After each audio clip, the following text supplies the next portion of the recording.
365 দিন এক বছরে যে কোনো দিন ফজরের নামাজ পড়ে নাই, তার মুসলমান পরিচয় বাকি থাকলো কিভাবে?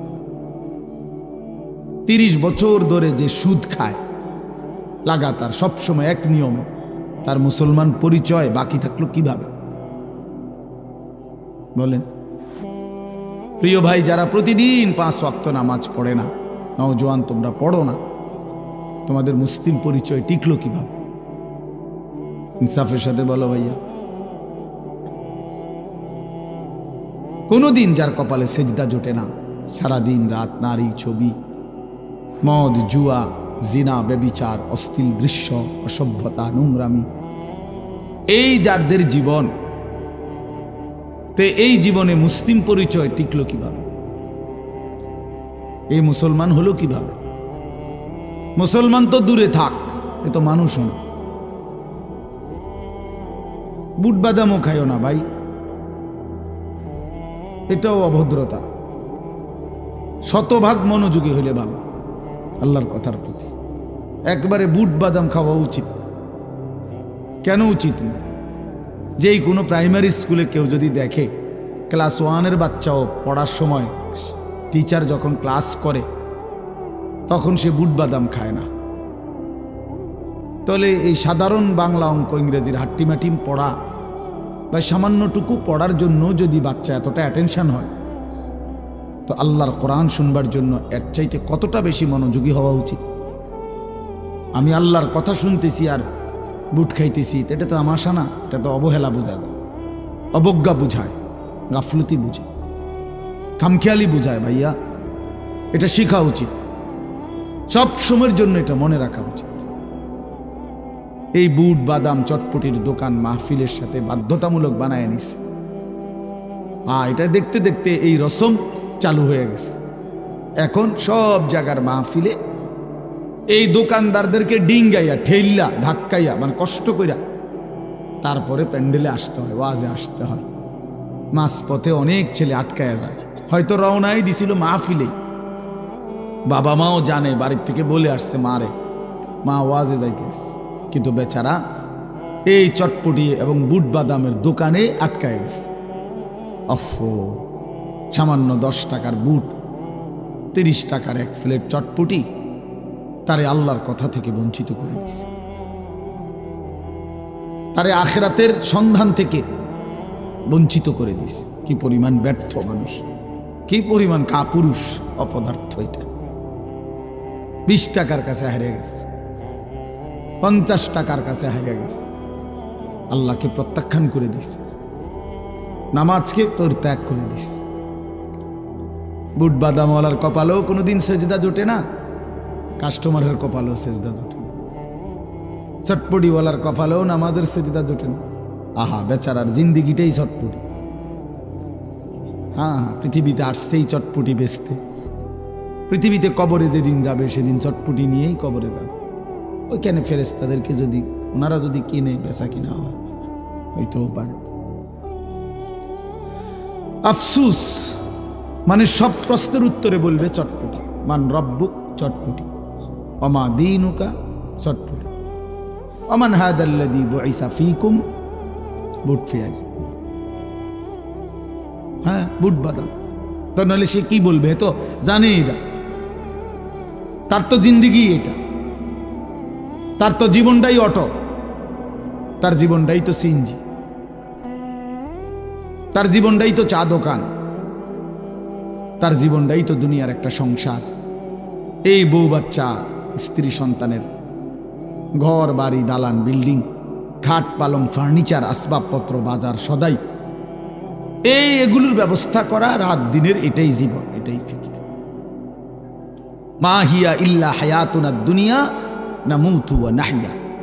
আল্লাহ তাআলা বলেন, কাফের বেঈমানদের বক্তব্য হলো জীবন মানে শুধুই দুনিয়া, খাবো, পড়বো, বাঁচবো, মরবো, এরই নাম জীবন, খালাস, আর কিছু নাই। আর আল্লাহ বলেন, ওয়া ইন্নাদ দারাল আখিরাতা লাহিয়াল হায়াওয়ান। কাফেরদের কথা হলো দুনিয়াই কেবল, বেঈমানের কথা যে দুনিয়াই কেবল জীবন। আর আল্লাহ বলেন, আমি আল্লাহ বলছি আখিরাতই হলো মূলত জীবন। ওয়া ইন্না দারাল আখিরাতা লাহিয়াল হায়াওয়ান, নিশ্চয়ই আখিরাত হচ্ছে জীবন। লাউ কানু ইয়ালামুন, আল্লাহ বলেন আমার বান্দারা যদি বুঝতো কত না ভালো হতো। হায় বান্দা যদি বুঝতো যে আখিরাতই জীবন, কত না ভালো হতো। অথচ সে শুধু দুনিয়া বুঝলো। ইয়ালামুনা যাহিরাম মিনাল হায়াতিদ দুনিয়া ওয়া হুম আনিল আখিরাতি হুম গাফিলুন। আল্লাহ বলেন লোকেরা কেবল দুনিয়ার বাহ্যিক দিকটাই বুঝলো, মাটির উপরটাই বুঝলো, আর আখিরাতের ব্যাপারে একদম গাফিল হয়ে রইল। দুনিয়ার সব জিজ্ঞেস করলে বলতে পারে, কিন্তু 4টা সূরা জিজ্ঞেস করলে বলতে পারে।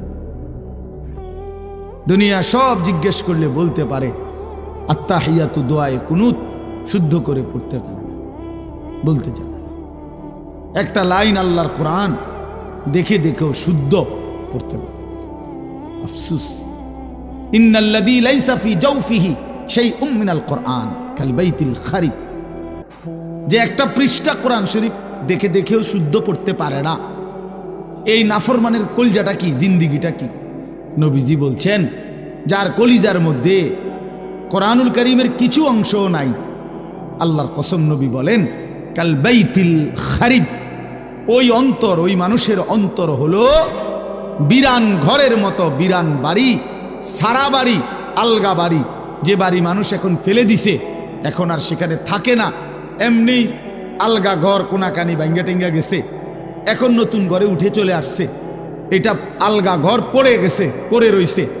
এরকম বিরান ঘরে, যে ঘরে মানুষ থাকে না, এখন আর কুকুর থাকে, বিড়াল থাকে, সাপ থাকে, বিচ্ছু থাকে, কেঁচো থাকে, টিকটিকি থাকে, পিঁপড়া থাকে, ইত্যাদি ইত্যাদি।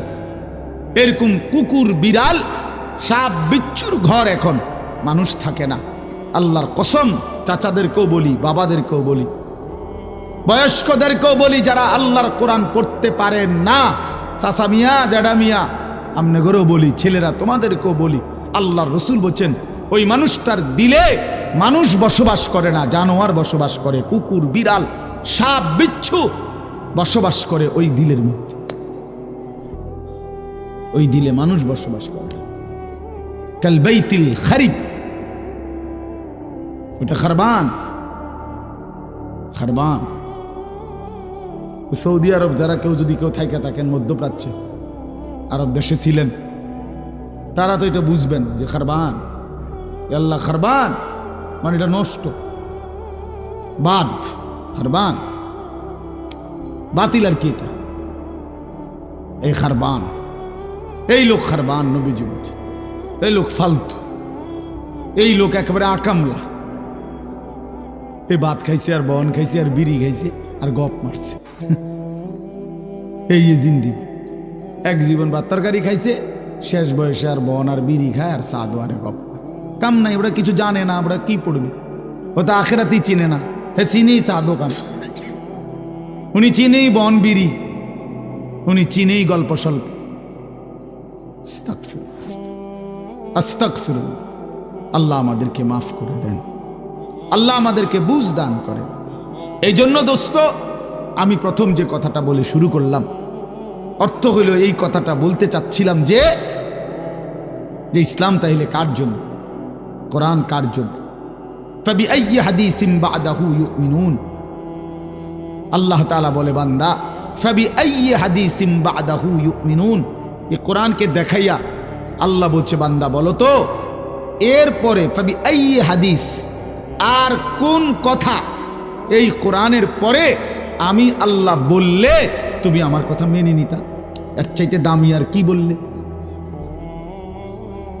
এর চাইতে আর কি দামি বললে? ও ভাই দেন, একটু চাপায় দাও, দাও বাবা, নওজোয়ান তোমরা একটু 1 ইঞ্চি আগায় দাও, দাঁড়াও বাবা দাঁড়াও, কষ্ট করো বাপ, আগায় যাও, একটু আগাও, সবাই জায়গা দাও, ইনশাআল্লাহ তোমার দ্বারা একজন ভাইও যদি বসতে পারে তার পুরা বসার সওয়াব তুমি পাইবা ইনশাআল্লাহ। আসো, আগায় আসো বাপ, সবাই নড়ো। এই যে নড়লা না সে তো ঘাটতারামি করলা, আগাও ভাই। ওই যে কথা বলা হয়েছে, ওটা কি মুক্তব ছুটিয়েছে নাকি? তো এরকম কাবজাব শুরু করলেন কেন?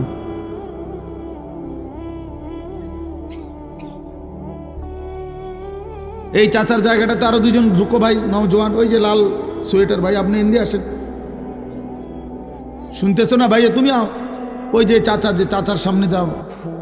চাচা থাক, আপনি চাচার জায়গায় বসেন, ওরা বসুক। মাশাআল্লাহ। তো এজন্য বললাম কোরআনুল কারীম তাহলে আমাদের জন্য বড় মায়া করে, বড় মহব্বত করে আল্লাহ বলছে, বান্দা তোমাদের জন্যই আমি কোরআন নাজিল করেছি, তোমাদের জন্যই নাজিল করেছি। তো এই কথাটাই বললাম, ছেলেরা বাবারা সবাই ভাইবেন।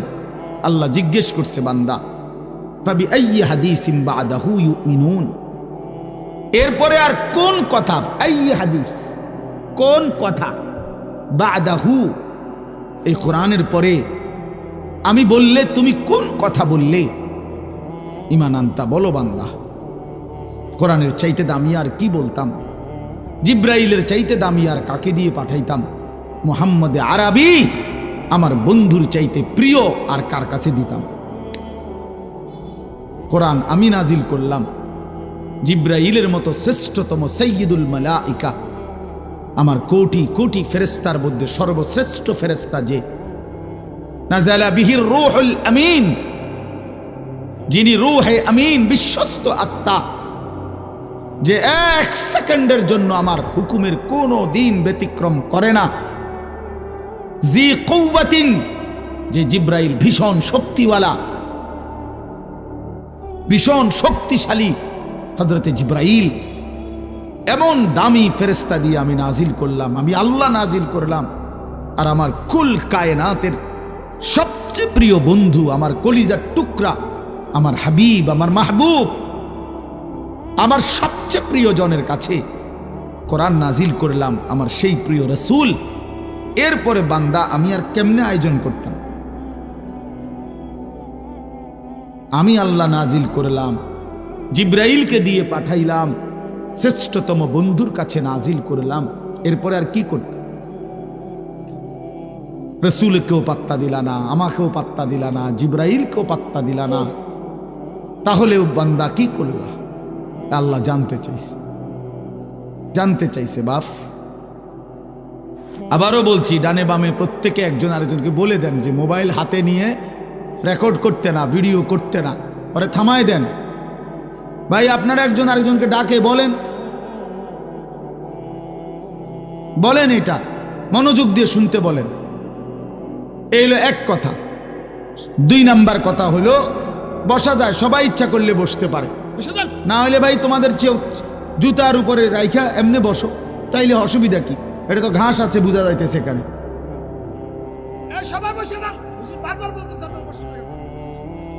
বলো ভাই, বসো বসো বসো বাবা।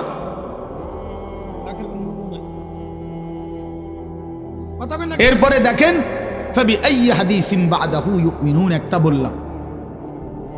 এই কথাটা আমার সব সময়, আমার সব বয়ানে শুনছেন না, এটা আমি অসংখ্যবার বলি।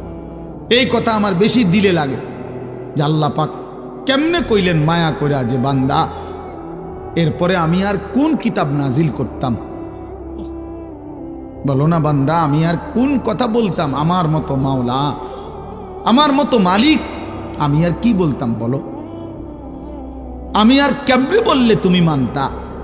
ওফো, এই কথা যদি সামনাসামনি বলে কি অবস্থা হবে দোস্ত?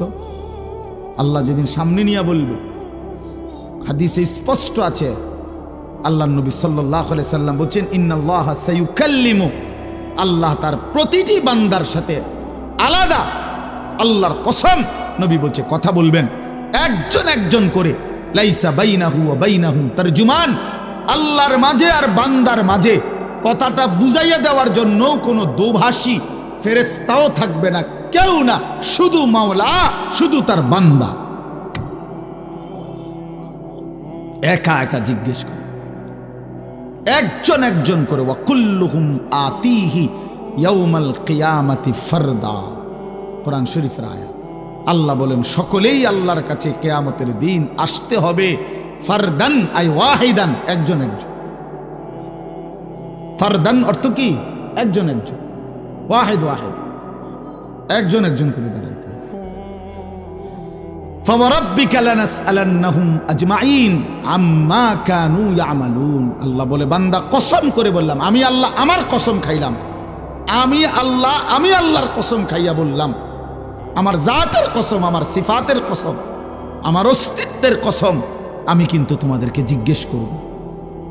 লানাসআলান্নাহুম আজমাইন, আমি ছাড়বো না বান্দা। তুমি আমার রহমান নামে না শুনছো, আমি দয়ালু। তুমি শুনেছো আমি রহিম, আমি দয়ালু দয়াবান। কিন্তু তুমি কি জানো না, এই দুইটাই শুধু যে আমার নাম তো না, আমার তো 99টা নাম। আমার বাকি নামগুলোর অর্থ কি সেটা জিজ্ঞাসা করলা না? হ্যাঁ, এই দুইটা নামে না বুঝলা আমি দয়ালু, কিন্তু আমি যে জব্বার, আমি যে কাহার, আমি যে আজিজ, আমি যে জুনতিকাম, আমি যে শদীদুল ইকাব, সরিউল হিসাব, এগুলোর অর্থ কি? আমি যে প্রচন্ড প্রতিশোধ গ্রহণকারী, আমি যে প্রবল প্রতাপান্বিত রাগান্বিত, আমি আল্লাহ যে অপরিসীম ক্ষমতার অধিকারী, আমি যে দ্রুত হিসাব গ্রহণকারী, আমি যে কঠোর শাস্তিদাতা, তুমি কি সেই কথাগুলো শোনো নাই? কি দোস্ত, প্রিয় ভাই, ভাবতে শিখো, ভাবতে শিখো দোস্ত, ভাবতে শিখো। আমি পুরা ইসলাম শিখাবার জন্য এক ওয়াজে আসি নাই, শুধু দিল জাগাইতে আসছি। দিল জাগা, আমি একেবারে হিসাব করার সময় কোনোভাবেই, মাওলানা ইলিয়াস ভাই জানে, এই জন্য কিছু করার না। আমি কোনোভাবেই, এটা আমার জন্য উচিত না যে উনি ওয়াজ করতেছেন আমি আইসা উঠে যাওয়া, কিন্তু আমার কোনো উপায় নাই। উনি নিজেও জানে আমার সারা দিনের সকাল ঘুম থেকেও, আজকের ফজর থেকে নিয়ে আমি এই পর্যন্ত কোথাও ঘুমাই। সারা দিন আমাদের ভাই নিজেও গেছেন, হেফাজতে ইসলাম বাংলাদেশ কুমিল্লা জেলার আমাদের বিশাল সম্মেলন ছিল, সারা দিন আসরের পরে বয়ান করছি, আবার এই ওইখান থেকে সাইরা আসতে আসতে সময় লাগছে। তো এই জন্য বললাম দোস্ত, ভাবনা জাগাইতে আসছে এই অল্প কদ্দূরে, যেখানে যে দূর পারা যায়, আর কিছুই করার মন মতো লম্বা বয়ান করার সময় আমার হাতে নাই। এই জন্য দোস্ত, আমার বন্ধু, আমার ইসলাম আমি আবারও জানতে চাই, শুরু করছি। প্রিয় বন্ধু, আমরা এখানে মুসলমান বাবা, আমরা আবারও ভাবতে শিখি। 23 বছরের প্রিয় নবী সাল্লাল্লাহু আলাইহি সাল্লামের কলিজা ছেঁড়া রক্ত ভেজা ইসলাম, ইসলামের প্রতিটা শব্দ কল্পনা করলে দেখা যাবে কোরআনের প্রতিটা পাতায় পাতায় তায়েফের রক্ত লেগে আছে। বেটা, কত ফোঁটা, কত বেশি পরিমাণ রক্ত ঝরিয়েছেন নবী আমার। আল্লাহ নবী সাল্লাল্লাহু আলাইহি ওয়াসাল্লাম, হযরত আয়েশা রাদিয়াল্লাহু তাআলা আনহা একদিন নবীজিকে জিজ্ঞেস করছিল, ইয়া রাসূলুল্লাহ, দ্বীনের জন্য পূর্ববর্তী নবীরা কত কষ্ট সয়েছেন, একটা ঘটনা শুনে নবীজির। এরপরে বললেন, নবী সাল্লাল্লাহু আলাইহি সাল্লাম বললেন, আল্লাহর কসম আয়েশা, 1.25 লক্ষ আম্বিয়ায়ে কেরাম যে পরিমাণ কষ্ট সয়েছেন, তোমার স্বামী মুহাম্মদ আরবি তায়েফে তার চাইতে বেশি কষ্ট সয়েছে। এক তায়েফের পাথরের আঘাতে আমার পুরাটা শরীর ঝাঁঝরা হয়ে গেছে। আমার একটা পাথর মারে নাই, 2টা পাথর পারে নাই। তায়েফের সর্দাররা সরাসরি আদেশ করছে, কিতাবে আছে, তায়েফের 3 জন বিখ্যাত সর্দার, আব্দে ইয়ালিল, মাসউদ, হাবিব, 3টা বেঈমান কাফের সর্দার তায়েফের, তাদের সমস্ত কিশোর গ্যাং, সমস্ত কিশোর তরুণ নওজওয়ানদেরকে লাগায় দিছে যে নাউজুবিল্লাহ, এই লোকটা পাগল, ওরে যত পারো পাথর মেরে এই এলাকার থেকে তাড়ায়। তো বাচ্চাদেরকে যখন নেতায় আদেশ করে, তখন কি আর হুঁশ থাকে? এখন আর বাধা দিবে কে? যারা বাধা দিবে তারাই তো আদেশ করছে মারতো। কথা বোঝেন নাই? বড়রা না থামাইবার কথা, এখন বড়ই তো বলছে কি মার, পাথর মার। এখন মারাটা কেমন মারা মারছে, কেমন মারা মারছে। হযরত মাওলানা তারেক জমিল সাহেব ওনার বয়ানে বলছিলেন, নবী সাল্লাল্লাহু আলাইহি সাল্লামের মক্কার জীবনে সবচেয়ে বড় শত্রু যারা ছিল, বিরোধিতাকারী, তন্মধ্যে অন্যতম একজন ব্যক্তি ছিল উতবা। আবু জাহেল, আবু লাহাব, উতবা। এই যে উতবা একজন কাফের সর্দার, সিনিয়র সর্দার, মক্কার কুরাইশদের মধ্যে বড় লিডার ছিল, মৃত্যু পর্যন্ত যে নবীজির বিরোধিতাই করছে। বদরের যুদ্ধের দিন সে মারা গেছে, নিহত হয়েছে বদরের যুদ্ধে। এই উতবা কুরাইশ কাফেরদের সর্দার। সে আল্লাহ নবী সাল্লাল্লাহু আলাইহি সাল্লাম যখন তায়েফ থেকে ফিরে আসা, এই রক্ত মাখা শরীর নিয়া নবীজি তায়েফের সীমানা পার হয়ে একটা খেজুর আঙ্গুরের বাগান, মক্কার কাছাকাছি, মক্কা এবং তায়েফ কাছাকাছি, এই মক্কার সীমানার কাছাকাছি একটা আঙ্গুরের বাগানে ঢুকছে। নবী সাল্লাল্লাহু আলাইহি সাল্লামের দেহ মুবারক থেকে তখন রক্ত ঝরছিল। হযরত যায়েদ ইবনে হারেসা, নবীজির পালক পুত্র, তিনি সাথে ছিলেন। উনি বলেন, আমি নবী পাক সাল্লাল্লাহু আলাইহি সাল্লামের রক্তে পা আর জুতা এইভাবে জমাট বাঁধা গেছে, আমি খুলতে পারতেছিলাম না। নবীজির পবিত্র দেহ থেকে রক্ত, হযরত যায়েদ বলেন, আমি আমার নিজের গায়ে মাখতেছিলাম। এই সময় এই বাগানে বসা অবস্থায় নবীজির এই দুশমন উতবা, এই উতবা এই বাগানের মালিক ছিল। এই উতবা ঘটনাচক্রে সেই প্রথম নবীজিকে এই রক্তাক্ত অবস্থায় দেখছে। সে ওই দিন ওই সময় বাগানে ছিল, নিজ বাগানে। আল্লাহর কসম কিতাবে লিখছে এবং হযরতের জবানও আমি শুনছি, এই উতবা যে কোনোদিন কালেমা পড়ে নাই বাপ, তখনও কাফের, পরেও কাফের, কিন্তু ওই নবীজির ওই তায়েফের রক্ত মাখা শরীর দেখে আল্লাহর কসম উতবার মতো বেঈমান চিৎকার দিয়া উঠছে আর কাঁইদা উঠছে, চোখের পানি ছেড়ে দিছে আর বলছে, তায়েফবাসী, আমার ভাতিজারে এত মারা কেমনে মারলা? 11 বছর আমরা তার বিরোধিতা করি। নবীজি 11তম বছর নবুয়তের তায়েফ গেছিলেন। যে 40 বছর থেকে 51 বছর, এই 11টি বছর আমরা ভাতিজার বিরোধিতা করি ঠিক, কিন্তু তাকে তো এইভাবে কোনোদিন মারি নাই। এক এতিম ভাতিজারে এমনি মারলা, মানুষ বুঝি দুশ্মনকে এভাবে মারে? কাফেরের কলিজা পর্যন্ত বেটা চোখের পানি চলে আসছে। আর তুমি মুসলমানের বাচ্চা, ইমানদারের ঘরে জন্ম নিয়া নাফরমান, সেই নবীকে একটা বারও মনে পড়ে না, যিনি তার 23টা বছর টানা নামাজের জন্য বলে গেছেন। যেদিন পৃথিবী থেকে বিদায় নেয়, যেদিন আজরাইল রূহ কবজ করে, এই বেটা, সেই দিনও নবী আমার আম্মা জান আয়েশাকে বলছে, আয়েশা, আমি আমার বন্ধুর কাছে চলে যাচ্ছি, আমার উম্মতরে আমার আখিরি ওসিয়ত বলে দিও, আমার উম্মত যেন নামাজ ঠিক রাখে, নামাজ ঠিক রাখে, নামাজ ঠিক রাখে। বইল, উম্মত রে, তোমাদের নবী শেষ ওসিয়ত করে গেছে, তোমরা উম্মত নামাজ ঠিক মতো পড়ো, তোমাদের নবী জান্নাত ঠিক রাখবে তোমাদের। হায় রে গাদ্দার, কোন মার ঘরে জন্ম নিলি? বেনামাজি সন্তান, কোন বাবের ঘরে জন্ম নিলি?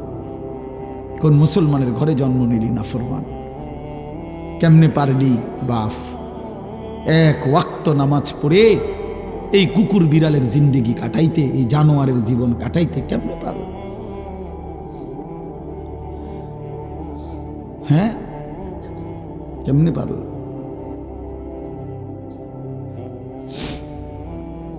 জিন্দেগি বুঝি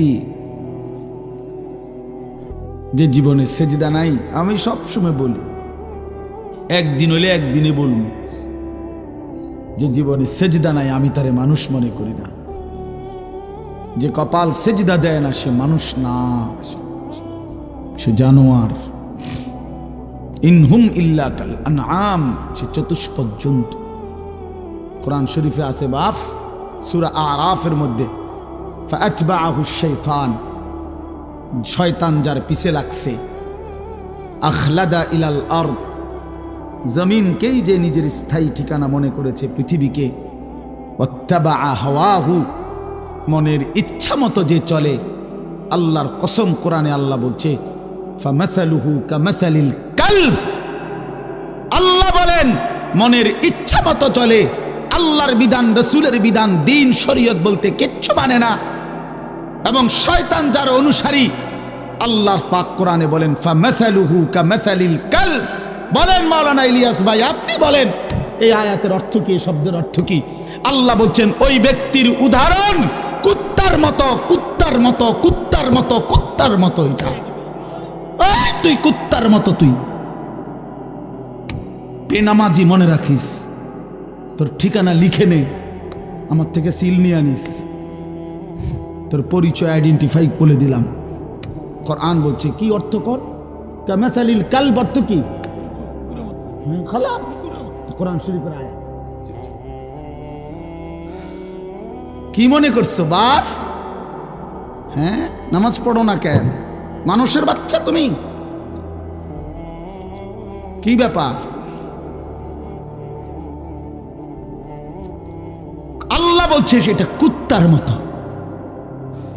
এরপরে যদি কোনো লজ্জা না হয় তো তোর কপালে থুতু মারি বেটা।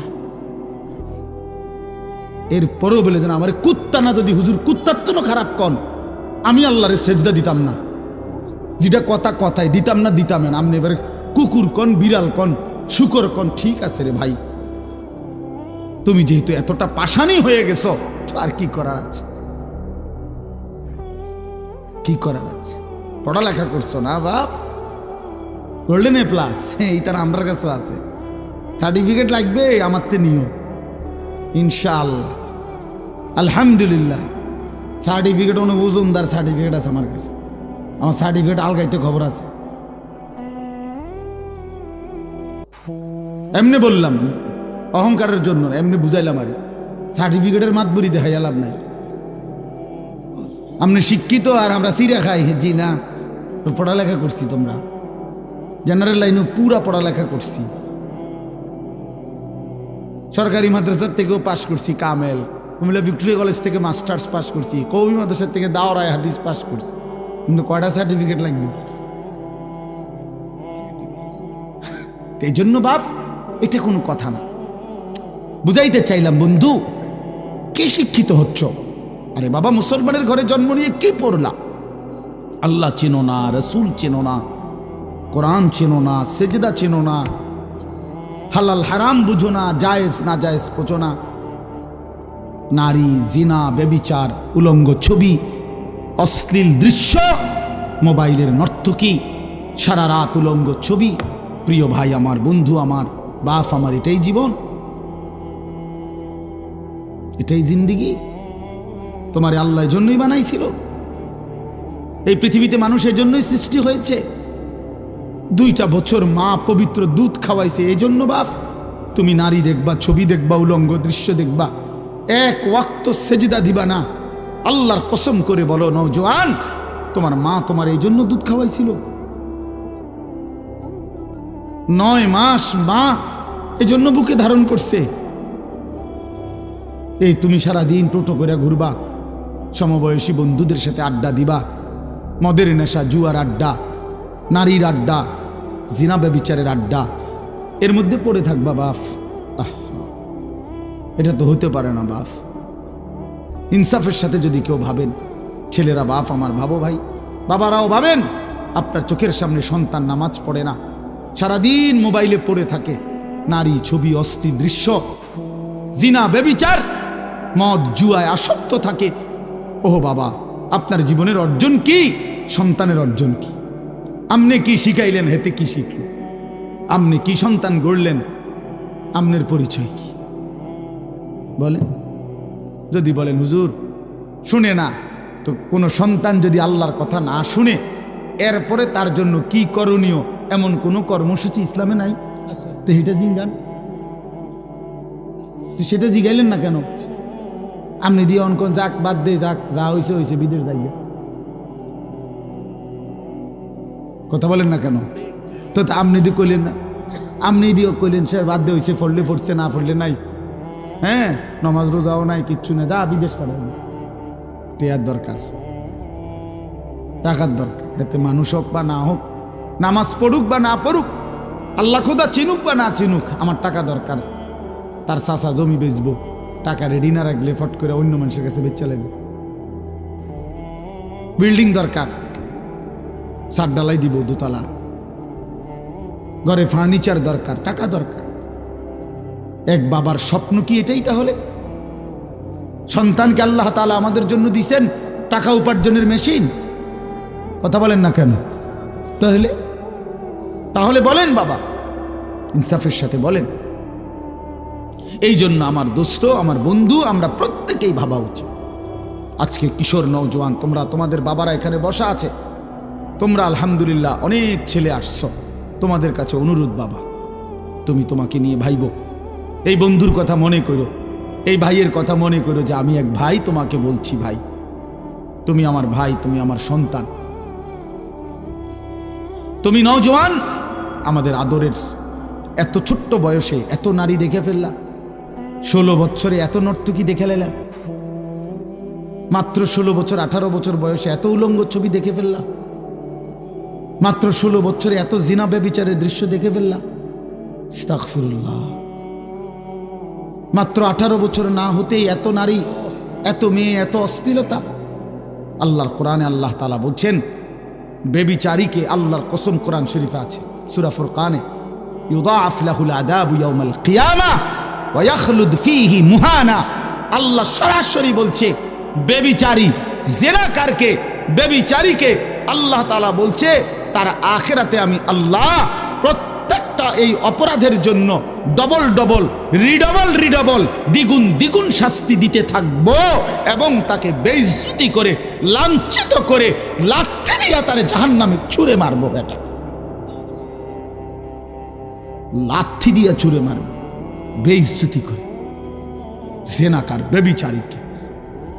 এই জন্য মনে রাখতে হবে ছেলেরা, বাবারা, বিবাহ বহির্ভূত যেই কোনো সম্পর্ক জিনা, বিবাহ বাদে হালাল স্ত্রী ছাড়া অন্য যে কোনো রকমের মেয়ের সাথে যে কোনো সম্পর্ক, অর্থাৎ তুমি একটা মেয়ের সাথে কথা বলো, এটাও জিনা। তুমি একটা মেয়েকে ভালোবাসো, এটাও জিনা। একটা মেয়ের কথা শুনো, এটাও জিনা। একটা মেয়ের সাথে হাঁটো, এটাও জিনা। কোনো ভিন মেয়েকে ছুঁয়ে দিলা, এটাও জিনা। তার দিকে তাকায় থাকলা, এটাও জিনা।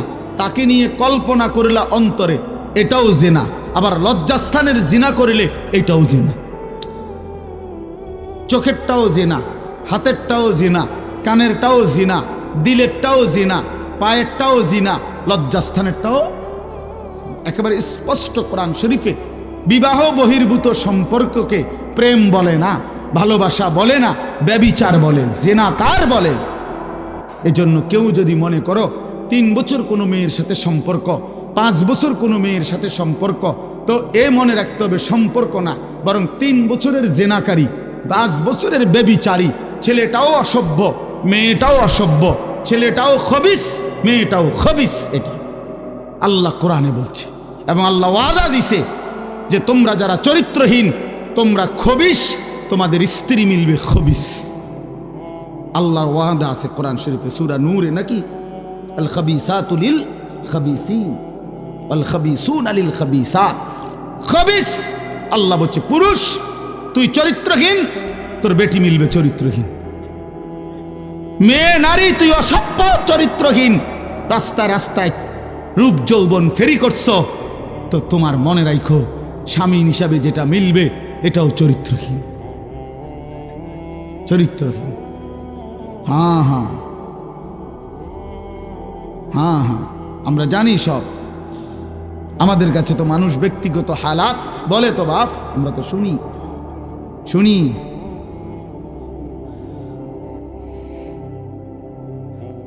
বাবা, নওজোয়ান ছেলেদের হালাতও শুনি। বিবাহ পরবর্তী পরকীয়ার আসক্তি, জিনা ব্যভিচারের আসক্তি, এটাও আমরা জানি। ব্যভিচারী, এজন্য আল্লাহ কোরআনে বলছে ইন্নাহু কানা ফাহিশাতান ওয়া সাআ সাবিলা। আল্লাহ বলছে ওয়ালা তাকরাবুজ জিনা, আমার বান্দা জিনা ব্যভিচারের কাছেও যেও না, নিশ্চয়ই এটা অশ্লীলতা, বড় বেশি মন্দ রাস্তা, অত্যন্ত খারাপ মন্দ পথ জিনা। এই নারী পুরুষের অবাধ সম্পর্ক, বিবাহ বহির্ভূত সম্পর্ক, বাস্তবে হোক মোবাইলে হোক, যেভাবে হোক, নওজোয়ান আখলাক জীবন। মানুষের সবচেয়ে বড় সম্পদ তার আখলাক, তার চরিত্র। A+, গোল্ডেন A+, এটাকে ইনসান বলে না, মানুষ বলে না, উত্তম চরিত্রকে মানুষ বলে। আখলাককে বলে মানুষ, আখলাককে বলে মানুষ, আখলাককে মানে মানুষ। কোরআনুল কারীমের মধ্যে আল্লাহ তাআলা বলছেন নবী সাল্লাল্লাহু আলাইহি ওয়াসাল্লাম বলছেন, লা ইয়াজনি জানি হিনা ইয়াজনি ওয়া হুয়া মুমিন। আল্লাহর কসম, এটা হাদিস। নবীজি বলছে, কোনো ব্যভিচারী, জিনাকার, কোন নারী পুরুষের অবৈধ অশ্লীল কাজ যে করে, আল্লাহর নবী বলছে খোদার কসম সে মুমিন থাকে না, বেঈমান হয়েছে। বেঈমান, এটা বেঈমান, এটা বেঈমান, এটা জানোয়ার। লা ইয়াশরাবুল খামরা হিনা ইয়াশরাবু ওয়া হুয়া মুমিন। নবীজি বলছে মদখোর, নেশাখোর, গাঁজাখোর, ফুট্টাখোর, বাবাখোর, ডাইলখোর, হারামখোর, ইয়াবাখোর, এই নাফরমান যখন নেশা করে, রাসূল বলে সে তখন মুমিন থাকে না। কি এটাই তো অর্থ নাকি? লা ইয়াশরাবুল খামরা হিনা ইয়াশরাবু ওয়া হুয়া মুমিন। নবীজি বলছে লা তাশরাবিল খামরা, উম্মত নেশা করো না, মদ খেও না। কেন? ফাইন্নাহা উম্মুল খাবাইস। কেননা নেশা, মদ, মাদক এটা সমস্ত খবিসের মূল। আরো শুনবেন ছেলেরা, বাবা আরো শুনো, হাদিস শোনো, রাসূলের হাদিস শোনো। আল্লাহর নবী বলেছেন, ওমান শারিবাল খামরা তারাকাস সালাহ। যে নেশা করে তার সবগুলো নামাজ ছুটে যায়। 1 2 পরেরটা বলতে আমার সাহসে কুলায় না। এরপরের অংশটা আমার কাছে বলতেই কষ্ট হয়। উফ। নবীজি সাল্লাল্লাহু আলাইহি সাল্লাম বলেন, ওয়া ওয়াকা আলা আম্মাতিহি ওয়া খালাতিহি। যে নেশা করে, এই নেশাখোর অল্প সময়ের ব্যবধানে আপন খালা, মামা, ফুফি, মামি, ফুফি, চাচি, খালাতো বোন, মামাতো বোন, ফুফাতো বোন, চাচাতো বোন, এমন ঘনিষ্ঠ আপন আত্মীয়ার সাথে জিনা এবং ব্যভিচার করতে উদ্যত। এই ব্যভিচারীর হাতে, এই মদখোরের হাতে আপনজন নিরাপদ থাকে না। এই জানোয়ারের হাতে আপনজন নিরাপদ থাকে না। রাসূল বলছে, অতএব মিথ্যা হইতে পারে না। এ বলছেন, এটা নবী সাল্লাল্লাহু আলাইহি সাল্লাম বলছেন। ভাবতেছেন বিষয়টা কেমন কঠিন, কেমন জটিল, কেমন জটিল। এই পৃথিবীতে 3টা ভাই বোন, 4টা ভাই বোন বড় বেশি স্পর্শকাতর, চরিত্রহীনতার অবাধ সুযোগ মিলে যায় যদি অভিভাবকের কঠোর নজরদারি না থাকে। এই 4টা ভাই বোন, খালাতো বোন, মামাতো বোন, চাচাতো বোন, ফুফাতো বোন, এই 4 খালা বোন, ভাই বোন, খালাতো ভাই বোন, চাচাতো ভাই বোন, ফুফাতো ভাই বোন, মামাতো, এই 4টা ভাই বোন দেখতে তো অনেক ভালো, আপনজন, কিন্তু এই আপনজনের ছেলে মেয়েকে যদি অবাধ সুযোগ দেওয়া হয়, আল্লাহর কসম এর পরবর্তী গন্তব্যই জিনা ব্যভিচার। জিনা ব্যভিচার। এজন্য ওই মা হাসরের ময়দানে কাঠগড়ায় দাঁড়াইতে হবে যে তার মেয়েকে এমন ছেলের সাথে সম্পর্ক করতে দিছে। ওই বাবাকে কাঠগড়ায় দাঁড়াইতে হবে যে তার ছেলেকে এমন অসৎ সম্পর্কের দিকে ঠেলে দিছে। এজন্য দোস্ত, নওজোয়ান, মদের নেশা থেকে ফিরো ভাই, নারীর নেশা থেকে ফিরো। আল্লাহর নবী বলছেন, ফাত্তাকুদ দুনিয়া ওয়াত্তাকুন নিসা। নবীজি বলছেন, উম্মত দুনিয়ার ধোঁকা থেকে বেঁচে থাকো, নারীর ধোঁকা থেকে বেঁচে থাকো। বেপর্দা নারীর হাসি না, আগুন। বেপর্দা নারীর শরীর, রূপ, যৌবন, এটা যৌবন না, শরীর না, এটা আগুন, এটা আগুন, এটা আগুনের গোলা, এটা আগুনের টুকরা, এটা জাহান্নামের আগুন, এটা জাহান্নামের আগুন। এই জন্য আমি অনুরোধ করছি, আমার ছেলেরা, আমার সন্তানেরা, আমার বাবারা, আমার ভাইরা, আমার বন্ধুরা, তোমরা ফিরে আসো। বাপ, একটা উদ্দেশ্য নিয়ে এই আয়াতটা পড়ছি। এবার আমি এটা বললেই আমার কথা শেষ। উদ্দেশ্যটা হলো, আল্লাহ নবী সাল্লাল্লাহু আলাইহি ওয়াসাল্লাম বলছেন, যুবকদেরকে লক্ষ্য করে আপনারা বাবারাও উপদেশ দিবেন আপনাদের ছেলেদেরকে। নবীজি সাল্লাল্লাহু আলাইহি ওয়াসাল্লাম বলেছেন, এক মানুষের যৌন চাহিদা, লজ্জাস্থানের চাহিদা, নারীর আসক্তি কমানোর জন্য সবচেয়ে কার্যকর পরীক্ষিত প্রতিষেধক ঔষধ, অ্যান্টিবায়োটিক, আল্লাহর নবী বলছেন রোজা। ফাইন্না সাওমা লাহু বিজাউন। নিশ্চয়ই রোজার মধ্যেই রয়েছে যৌন শক্তি নিয়ন্ত্রণের, যৌবনের চাহিদা নিয়ন্ত্রণের প্রতিষেধক। রাসূলুল্লাহ সাল্লাল্লাহু আলাইহি সাল্লাম বলছেন।